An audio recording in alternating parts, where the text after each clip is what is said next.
From a teenage director's bedroom fantasies to the most expensive European film ever made, The Fifth Element hides some truly bizarre secrets. Did you know Prince nearly starred as Ruby Rhod but stormed out when the costume designer accidentally told him to FK off in French?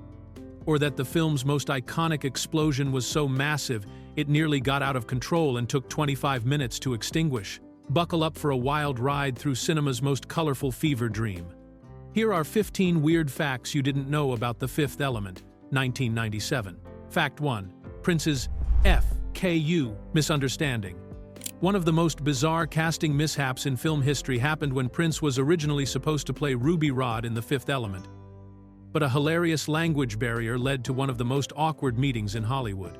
Back in 1992, when the film was first planned for production, the legendary costume designer Jean-Paul Gaultier was tasked with showing Prince his elaborate designs for the flamboyant radio host character that would eventually be played by Chris Tucker. The meeting took place in Paris, while Prince was giving a series of concerts in the city, and director Luc Besson had arranged for Gaultier to meet with the Purple Rain singer to discuss the costume concepts. Prince had already attended some of Gaultier's fashion runway shows before, but they had never been formally introduced, so this was their first real conversation. When Besson was delayed, Gaultier found himself alone with Prince and his bodyguard, trying to explain his vision for Ruby Rhod's outrageous outfits using his heavily accented English. Gaultier had designed an incredibly elaborate costume that included netting through which fake body hair would pass, creating a wild and gender-bending look that perfectly matched the character's over-the-top personality. As he enthusiastically described the design to Prince, Gaultier kept repeating the French phrase faux cul, which means fake ass in English, while slapping his own buttocks to demonstrate how the back of the costume would be padded and shaped. However, with his thick French accent, faux cul sounded exactly like he was saying FKU, FKU, over and over again to one of the biggest music stars in the world. Prince sat in complete silence during this presentation, giving Gaultier what the designer later described as a Charlie Chaplin kind of look. Without saying a single word, Prince signaled to his bodyguard that it was time to leave immediately. Gaultier had no idea what had gone wrong until later, when Besson told him that Prince had been both surprised and amused by the presentation, but had also found the costumes too effeminate for his taste. Most importantly, Prince had thought the French designer was repeatedly telling him to FK off during their entire meeting, which explained his abrupt departure and confused expression. Fact 2. The hero and villain never meet. In a complete break from traditional movie storytelling, Corbin Dallas and Jean-Baptiste Emmanuel Zorg never actually meet face-to-face or even speak to each other throughout The Fifth Element. Despite being the film's main hero and villain, this goes against almost every action movie convention where audiences expect the good guy and bad guy to have at least one dramatic confrontation scene, usually building up to a climactic showdown where they finally square off against each other. Bruce Willis's character Corbin Dallas spends the entire movie trying to save the world, while Gary Oldman's villainous Zorg works behind the scenes to help destroy it, but their paths never directly cross in any meaningful way. The closest these two major characters ever come to interacting happens during a brief moment near the end of the film, when Corbin and his group are heading to the shuttle bay on the cruise ship Floston Paradise, while Zorg is returning from the diva's suite after discovering that the stones aren't in the case he was given. During this scene, Corbin's group gets into an elevator going up to the shuttle bay at exactly the same time that Zorg gets out of a neighboring elevator car coming back down from his failed mission. The two characters are actually visible in the same shot for only 2 or 3 frames of film, making it one of the most subtle near misses in cinema history. Most viewers don't even notice this brief moment when watching the movie, since the camera doesn't draw any special attention to the fact that the hero and villain are passing each other in the hallway. This unusual storytelling choice was completely intentional on director Luc Besson's part, creating a structure where Corbin and Zorg operate in parallel storylines that influence each other without the characters ever being aware of each other's existence. While Corbin deals with the immediate threats like the Mangalore aliens and tries to protect Leeloo and recover the stones, Zorg works through intermediaries and hired mercenaries to achieve his goals for his mysterious employer, the great evil approaching Earth. The result is a unique action movie where the traditional hero versus villain dynamic plays out entirely through their actions and consequences, rather than through direct personal conflict. Fact 3. The largest indoor explosion ever filmed. The Fifth Element holds the record for creating the largest indoor explosion ever captured on film at the time of its production, and the massive blast in the Fhloston Paradise main hall nearly turned into a real disaster that could have seriously injured the cast and crew. This explosion scene takes place during the climactic sequence on the luxury cruise spaceship when Zorg's bomb detonates in the ship's grand ballroom, creating a spectacular fireball that engulfs the entire set in flames. Director Luc Besson and his special effects team decided to create this explosion using completely practical effects rather than computer-generated imagery, which was still in its early stages during the mid-1990s. The production team spent weeks carefully planning and preparing the controlled explosion on one of the massive soundstages at Pinewood Studios in London, where most of the film was shot. They built the elaborate Fhloston Paradise ballroom set specifically to withstand and contain what they knew would be an enormous blast, but even with all their preparations, the explosion exceeded their expectations in both size and intensity. When the cameras rolled and the pyrotechnics were triggered, the explosion created a fireball so large and powerful that it immediately became clear to everyone on set that they had achieved something unprecedented in filmmaking history. However, the massive flames also proved much more difficult to control than the crew had anticipated, and what was supposed to be a brief, contained explosion turned into a raging fire that threatened to spread beyond the designated area. The entire production team had to scramble to put out the resulting fires, and it took them a full 25 minutes of intensive firefighting efforts to completely extinguish all the flames and bring the situation under control. The explosion was so intense and the resulting fire so challenging to manage that it created a genuine moment of concern for everyone involved in the production. Fortunately, no one was injured during the filming of this sequence, and the spectacular footage they captured became one of the most memorable and visually stunning moments in The Fifth Element. This record-breaking practical explosion also marked the end of an era in filmmaking, as advances in computer-generated effects soon made such dangerous and expensive practical stunts unnecessary for achieving similar visual results. Fact 4. Luc Besson started writing at 16. The extraordinary story of The Fifth Element actually began 22 years before the movie hit theaters, when a lonely 16-year-old Luc Besson started writing what would eventually become one of cinema's most unique science fiction films. Living in rural France about 50 miles outside of Paris during the 1970s, Besson found himself isolated from the excitement and culture of the big city, with very little to occupy his time except his own imagination and a growing passion for storytelling. Besson later described his teenage situation by explaining that when you're stuck in such a remote location with nothing to do, you basically have three choices. You can become an alcoholic, you can kill yourself, or you can escape through writing. For young Besson, The Fifth Element became what he called the perfect escape from the boredom and isolation of rural life.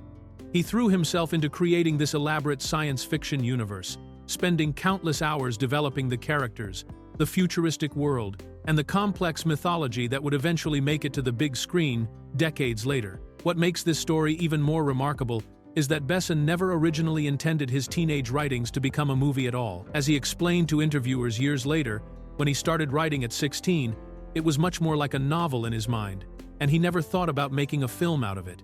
The young Besson was simply creating an imaginary world as a way to cope with his circumstances and express his creativity, writing what eventually grew into a 400-page script by the time he was ready to turn it into a film. The breakthrough moment that helped him realize his teenage fantasy could become a movie happened much later when he was helping his sister with her homework about the ancient Greek philosopher Plato.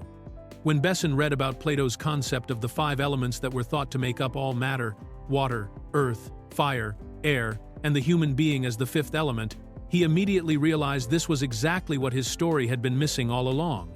This discovery helped him transform his childhood escape fantasy into the philosophical foundation that would drive the entire plot of The Fifth Element. Fact 5. The diva's impossible vocals. One of the most memorable musical moments in The Fifth Element features vocals that are literally impossible for any human being to perform, and the Albanian opera singer who recorded the piece had to laugh when she first saw what the composers were asking her to do. The diva dance sequence, performed by the Blue Alien opera singer Plava Laguna during the cruise ship concert, combines classical opera with futuristic musical elements that push the boundaries of what the human voice can actually accomplish. When composer Eric Serra showed the sheet music to Inva Mula, the professionally trained soprano who would provide the diva's singing voice, she immediately pointed out a serious problem with the composition. Mula explained that several parts of the piece contained note transitions that were physically impossible for the human voice to execute because no person can switch from extremely high notes to very low notes as quickly as the music required. The human vocal cords simply cannot change pitch that rapidly, making it impossible to sing the piece as written in a single continuous performance. Rather than rewrite the music to accommodate human vocal limitations, the production team decided to embrace the alien nature of the character and create something that would sound truly otherworldly. Mula worked with the sound engineers to record each individual note separately, singing them in isolation so that each one could be perfectly executed without worrying about the impossible transitions. The technical team then used digital editing techniques to splice all these individual notes together, creating seamless transitions that no human throat could ever produce naturally. This innovative approach to creating the diva's vocals resulted in one of the most unique and haunting musical performances ever captured on film. The final recording combines the beauty and technical skill of classical opera, singing with impossible vocal gymnastics that clearly mark the performer as something beyond human capabilities. The piece incorporates elements from Gaetano Donizetti's classical opera, Lucia di Lammermoor, specifically the famous Mad Scene, but transforms it into something completely new through the addition of these superhuman vocal flourishes that could only exist in the world of science fiction cinema. Fact 6. Mila's hair became too damaged. Milla Jovovich's naturally brown hair suffered so much damage from the constant chemical processing required to maintain Leeloo's signature bright orange color that the production team eventually had to abandon dyeing her real hair and create a custom wig to complete filming. The vibrant orange shade that became one of Leeloo's most recognizable features required frequent touch-ups and re-dyeing sessions throughout the 21-week shooting schedule, since the intense color would fade quickly and needed to look perfect for every scene. The process of transforming Jovovich's dark brown hair into the electric orange that director Luc Besson envisioned for the character proved to be much more destructive than anyone on the production team had anticipated. Hair colorists had to use powerful bleaching agents to strip away Jovovich's natural color before applying the bright orange dye, and this harsh chemical treatment had to be repeated regularly to maintain the vivid appearance that was essential to Leeloo's otherworldly look. Each time her hair was processed, it became more brittle, dry, and damaged from the repeated exposure to these strong chemicals. As filming progressed, Jovovich's hair became increasingly fragile and started breaking off in chunks, making it impossible to continue the dyeing process without risking serious damage to her scalp and the complete loss of her hair. The costume and makeup departments realized they needed to find an alternative solution that would allow them to maintain Leeloo's distinctive appearance without further harming the actress's natural hair. Working with professional wig makers, they created a high-quality hairpiece that perfectly matched the color and style that had been established in the earlier scenes. The custom wig was designed to replicate not just the bright orange color, but also the specific cut and texture of Leeloo's choppy, asymmetrical hairstyle that complemented her character's alien nature and childlike personality. This solution allowed Jovovich to complete her performance without worrying about further hair damage, while ensuring that Leeloo's look remained consistent throughout the film. The wig was so well made and carefully styled that most viewers never noticed the transition from Jovovich's real hair to the artificial replacement in the later scenes of the movie. Fact 7. The original cast was completely different. The fifth element that audiences know and love could have been an entirely different movie if the original 1992 production plans had moved forward, because director Luc Besson initially had Mel Gibson, Julia Roberts, and Prince lined up to play the three main characters before financial problems forced the project to shut down. This completely different casting approach would have created a radically different tone and energy for the film, transforming it from the unique cult classic we know into something that might have felt much more like a traditional Hollywood blockbuster. Mel Gibson was Besson's first choice to play Corbin Dallas, the ex-military taxi driver who becomes humanity's unlikely savior, and the action star made frequent visits to Besson's house in Los Angeles while they discussed the project during the early development phase. At the time, Gibson was riding high on the success of the Lethal Weapon franchise and other major action films, making him one of the most bankable stars in Hollywood.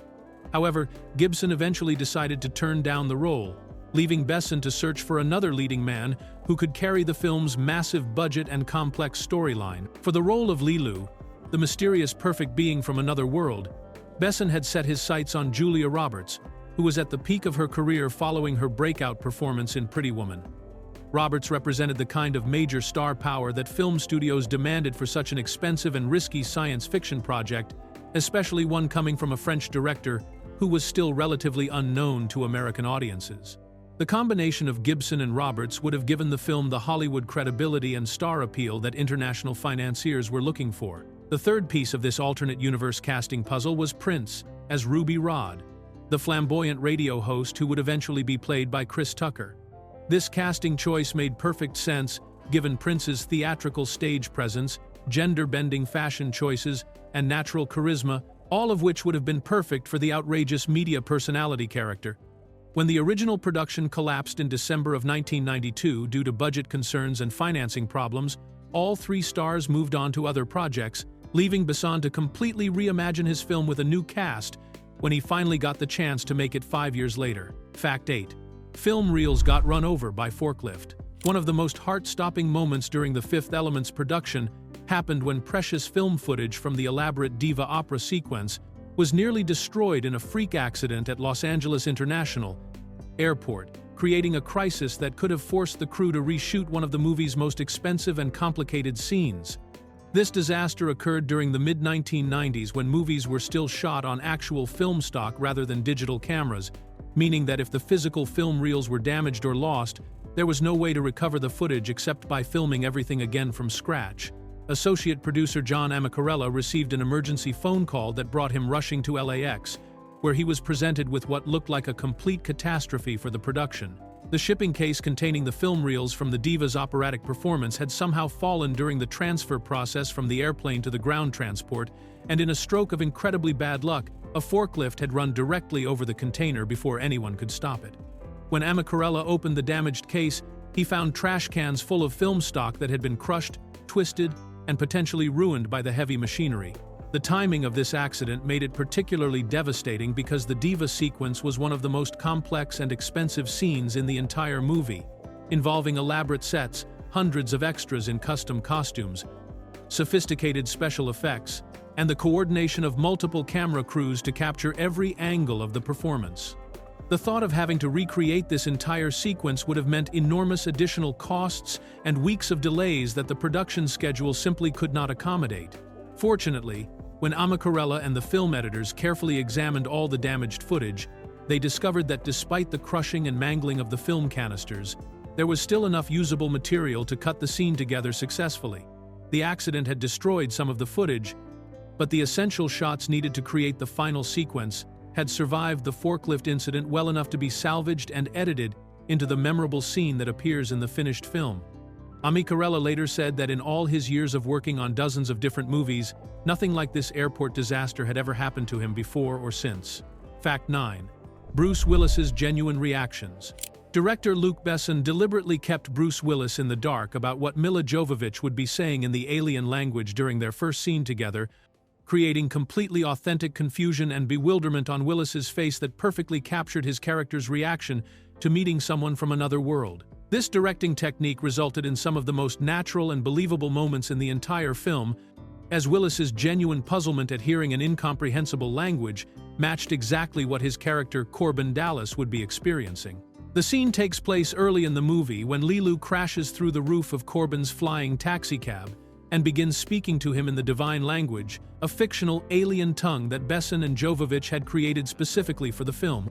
Besson had developed this language with a vocabulary of 400 words, and he and Jovovich had spent time practicing it by writing letters to each other and holding conversations in this made-up alien speech. However, when it came time to film the crucial first meeting between the two main characters, Besson made the creative decision not to share any of this information with Willis. Instead of giving Willis a script that explained what Leeloo was trying to communicate or even telling him the general meaning of her alien words, Besson simply instructed Jovovich to deliver her lines in the divine language without any preparation or context for her co-star. This meant that when the cameras rolled, Willis was hearing these strange sounds and incomprehensible phrases for the very first time, just like his character would be experiencing this otherworldly encounter. The result is a performance that feels completely genuine because Willis's confusion and curiosity are absolutely real rather than acted. His facial expressions, body language, and vocal responses all reflect his actual attempt to understand what this strange woman is trying to tell him, creating a layer of authenticity that would have been nearly impossible to achieve if he had been following a script. Besson's decision to keep Willis uninformed about the dialogue created one of those rare moments in filmmaking where the actor's real emotions perfectly aligned with what the character should be feeling, resulting in a more convincing and engaging scene for audiences. Fact 10. Jean-Paul Gaultier made 0 costumes. Jean-Paul Gaultier, the legendary French fashion designer known as the enfant terrible of the fashion world, created more than 1,000 individual costumes for The Fifth Element and was so dedicated to his vision that he personally went around adjusting the outfits of 500 extras during crowd scenes to make sure every single person looked exactly right. This level of hands-on attention to detail was unprecedented for a film production and demonstrated Gaultier's obsessive commitment to bringing his futuristic fashion concepts to life on the big screen. Gaultier didn't just design the costumes and hand them off to a wardrobe department like most fashion designers working in Hollywood would do. Instead, he treated The Fifth Element as if it were his own personal fashion show on the largest possible scale, taking direct control over how every costume appeared in front of the cameras. During the filming of large crowd scenes that featured hundreds of background actors and extras, Gaultier would walk through the entire set making individual adjustments to each person's outfit, ensuring that every collar was positioned correctly, every accessory was placed precisely, and every color combination matched his overall artistic vision for the scene. This extraordinary level of personal involvement meant that Gaultier was essentially functioning as both the costume designer and the wardrobe supervisor for the entire production, roles that are usually handled by completely different people with different skill sets. The designer's willingness to spend hours fine-tuning the appearance of background actors who might only be visible for a few seconds in the final film shows just how seriously he took the project and how determined he was to create a completely cohesive visual world. Gaultier's costume designs for The Fifth Element drew heavily from his own high-fashion collections, incorporating elements like cutout details, unconventional materials, and gender-bending silhouettes that had made him famous in the fashion world. Many of the outfits featured rubber, plastic, and other non-traditional materials that helped create the futuristic aesthetic that director Luc Besson was looking for. The designer's use of bold colors, especially the dominant orange theme that runs throughout the film, and his willingness to blur the lines between masculine and feminine fashion created a visual language that was unlike anything audiences had seen in science fiction cinema before. Fact 11. Gary Oldman hates the movie. Gary Oldman delivered one of the most memorable villain performances in science fiction cinema history as the eccentric arms dealer Jean-Baptiste Emmanuel Zorg, but the acclaimed actor later revealed that he absolutely cannot stand The Fifth Element and has never understood why so many people consider it a beloved cult classic.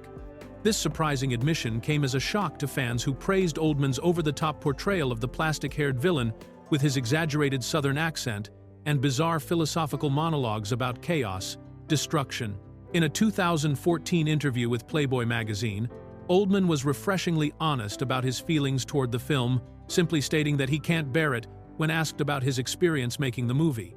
This blunt assessment was particularly surprising because Oldman's performance as Zorg is widely considered one of the film's highlights, with his scene-chewing delivery of lines about the benefits of destruction and his memorable demonstration of the ZF-1 weapon becoming iconic moments that fans quote and reference decades later. What makes Oldman's dislike of the film even more interesting is that he took the role as a personal favor to director Luc Besson, who had helped him secure financing for another film project he was trying to develop. Oldman had previously worked with Besson on the acclaimed thriller Leon, The Professional, where he played another memorable villain, so there was already a professional relationship and mutual respect between the actor and director when The Fifth Element came around.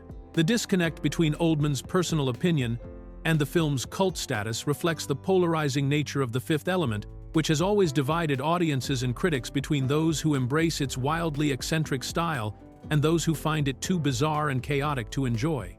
Oldman's attitude toward the film seems to align more with the critics who found it excessive and confusing rather than the fans who celebrate it as a unique masterpiece of imaginative filmmaking. In interviews, when asked about the film's enduring popularity and cult classic status, Oldman has responded with bemusement, laughing and saying that the film's success is just part of the wacky world we live in, clearly indicating that he finds the whole phenomenon somewhat baffling. Fact 12. Leeloo's kicks were faked. Milla Jovovich's spectacular high kicks during Leeloo's fight scenes were actually impossible for the actress to perform herself, so the special effects team had to create an ingenious low-tech solution using a fake leg attached to a stick that was operated by crew members, positioned just below the camera's view. This creative workaround allowed the filmmakers to give Leeloo the superhuman martial arts abilities that the character needed while working within the limitations of what Jovovich could actually do as a relatively inexperienced fighter. Although Jovovich had trained extensively for her role as the perfect being, spending months studying acting and karate for 8 hours a day to prepare for the demanding physical requirements of the character, she was still essentially a martial arts novice when it came to executing the more advanced techniques that the fight choreography required. The script called for Leeloo to demonstrate incredible fighting skills during her battle with the Mangalore aliens in the Diva's suite, including lightning-fast kicks that would reach impossibly high targets and showcase her otherworldly physical capabilities. When it became clear that Jovovich simply could not kick high enough to achieve the dramatic visual effect that director Luc Besson wanted for these crucial action sequences, the production team had to get creative with their problem-solving approach. Rather than using expensive computer-generated effects or bringing in a stunt double who might not match Jovovich's distinctive appearance and movement style, they developed a surprisingly simple, practical solution that could be implemented quickly and cheaply on set. The fake leg apparatus was designed to look exactly like Jovovich's real leg and foot, complete with matching skin tone and the same costume elements that she was wearing during the fight scenes. During filming, Jovovich would position her body as if she were about to execute a high kick, moving her torso and arms in the appropriate fighting motion while keeping her actual legs mostly stationary. At the precise moment when the kick needed to appear on camera, crew members operating the fake leg on a stick would thrust it up into the frame from below, creating the illusion that Jovovich had just delivered a devastating high kick to her opponent's head or chest. Fact 13. The cast was kept from seeing the diva. Director Luc Besson deliberately kept his wife Mai Wen hidden behind a curtain until the exact moment of filming to ensure that the entire cast and crew would have completely authentic reactions of wonder and amazement when they first laid eyes on the blue alien opera singer Diva Plavalaguna. This carefully orchestrated surprise was designed to capture the kind of genuine astonishment that would be impossible to recreate if everyone had already seen the elaborate makeup and costume during rehearsals or casual interactions on set. The Diva Plavalaguna was one of the most visually striking alien characters ever created for a science fiction film. With her ethereal blue skin, elongated head tentacles, and otherworldly beauty that was meant to represent the pinnacle of artistic achievement in the universe of The Fifth Element. Besson knew that this character needed to make an absolutely unforgettable first impression when she appeared on stage during the cruise ship concert sequence, and he wanted to make sure that the reactions from Bruce Willis, Chris Tucker, and the other actors would feel completely natural and unforced. Rather than allowing Mai Wen to walk around the set in her full diva costume and makeup, which would have given everyone time to get used to her appearance and lose that initial sense of awe, Besson made the unusual decision to keep her completely hidden from view until the cameras were ready to roll. This meant that while the idea of seeing an outlandish blue alien hanging around the craft services table and chatting with Bruce Willis between takes might sound amusing, it simply never happened because Besson was so committed to preserving the element of surprise. When the time finally came to film the diva's grand entrance onto the opera stage, Mai Wen emerged from behind her curtain for the very first time in full costume and makeup, revealing her stunning transformation into the alien opera singer. The looks of wonder and amazement that appear on the faces of Willis and the other actors in that scene are completely genuine reactions to seeing this incredible alien character for the first time, creating a moment of authentic surprise that gives the scene an extra layer of magic and believability that would have been nearly impossible to achieve through traditional acting methods. Fact 14. Most expensive European film ever. The Fifth Element shattered all previous European filmmaking records when it was produced with a massive budget of $90 million, making it not only the most expensive film ever made in Europe at the time of its release, but also establishing it as one of the costliest science fiction productions in the world during the mid-1990s.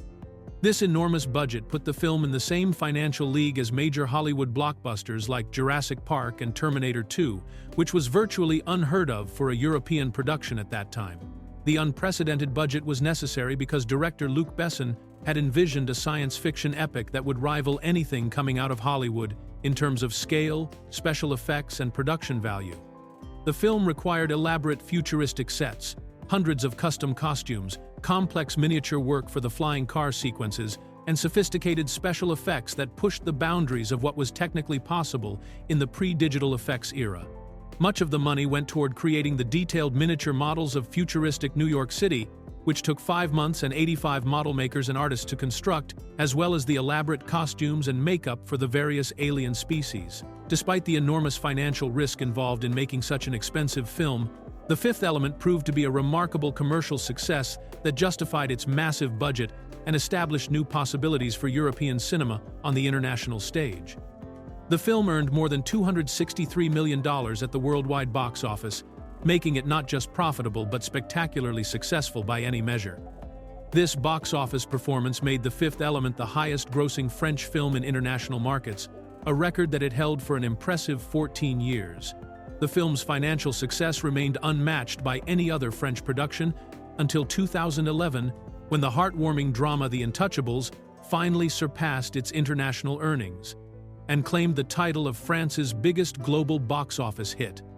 However, The Fifth Element's impact on European filmmaking went far beyond just box office numbers, as it demonstrated that European directors could create science fiction spectacles that could compete directly with Hollywood productions and achieve massive international success without compromising their unique artistic vision. Fact 15. The comic book plagiarism lawsuit. The creators of the legendary French science fiction comic, The Incal, filed a plagiarism lawsuit against director Luc Besson, claiming that The Fifth Element had stolen key visual and story elements from their groundbreaking graphic novel, but the case was ultimately dismissed when it became clear that one of the comic's creators had actually been hired to work on the film's production design.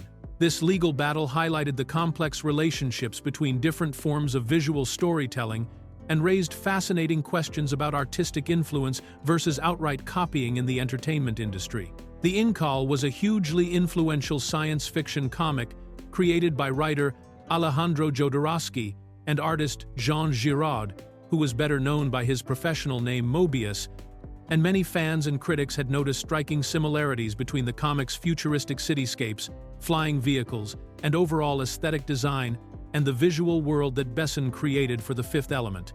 The comic, which was published throughout the 1980s, featured elaborate urban environments with towering buildings, flying cars navigating through congested air traffic, and a distinctive visual style that seemed to directly influence the look of Besson's futuristic New York City. What made this lawsuit particularly complicated and ultimately doomed to failure was the fact that Besson had not only been influenced by The Incal, but had actually hired Mobius himself, along with fellow French comic artist Jean-Claude Mézières, to serve as production designers for The Fifth Element. This meant that rather than stealing from the comic, Besson had brought one of its creators directly onto his team to help translate the visual language of French science fiction comics into a live-action film format. The irony of the situation became even more apparent when it was revealed that Jodorowsky later claimed that the lawsuit had not actually been filed by him or Mobius, but rather by their comic book editor, who was apparently acting without the full knowledge or consent of the actual creators. Mobius had willingly participated in bringing his own artistic vision to life in a new medium, making it nearly impossible to argue that his work had been plagiarized when he had been a paid collaborator on the project from the very beginning of the production process.